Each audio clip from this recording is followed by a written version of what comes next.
రైట్గా breaking చూస్తున్నాం. రాష్ట్రంలోని స్కూళ్లకు సెలవులు ప్రకటించింది రాష్ట్ర ప్రభుత్వం.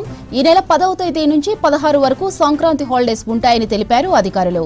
సంక్రాంతి సెలవులపై school education director Naveen Nicholas ఉత్తర్వులు జారీ చేశారు. ఈ నెల 16న కనుమ పండుగ రోజు కూడా సెలవు ఇచ్చింది విద్యాశాఖ. ఈ నెల 17 నుంచి తిరిగి స్కూళ్లు నడుస్తాయని తెలిపారు విద్యాశాఖ అధికారులు. రాష్ట్రంలోని స్కూళ్లకు సెలవులు ప్రకటించింది రాష్ట్ర ప్రభుత్వం. ఈ నెల 10వ తేదీ నుంచి 16 వరకు సంక్రాంతి హాలిడేస్ ఉంటాయని తెలిపారు అధికారులు. సంక్రాంతి సెలవులపై school education director Naveen Nicholas ఉత్తర్వులు జారీ చేశారు. ఈ నెల 16న కనుమ పండుగ రోజు కూడా సెలవు ఇచ్చింది విద్యాశాఖ.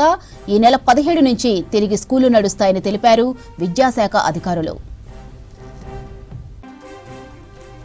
రైట్గా రాష్ట్రంలోని స్కూళ్లకు సెలవులు ప్రకటించింది రాష్ట్ర ప్రభుత్వం. ఈ నెల 10వ తేదీ నుంచి 16 వరకు సంక్రాంతి హాలిడేస్ ఉంటాయని తెలిపారు అధికారులు.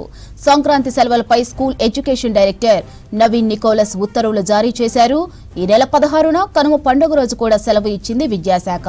ఈ నెల 17 నుంచి తిరిగి స్కూళ్లు నడుస్తాయని తెలిపారు విద్యాశాఖ అధికారులు.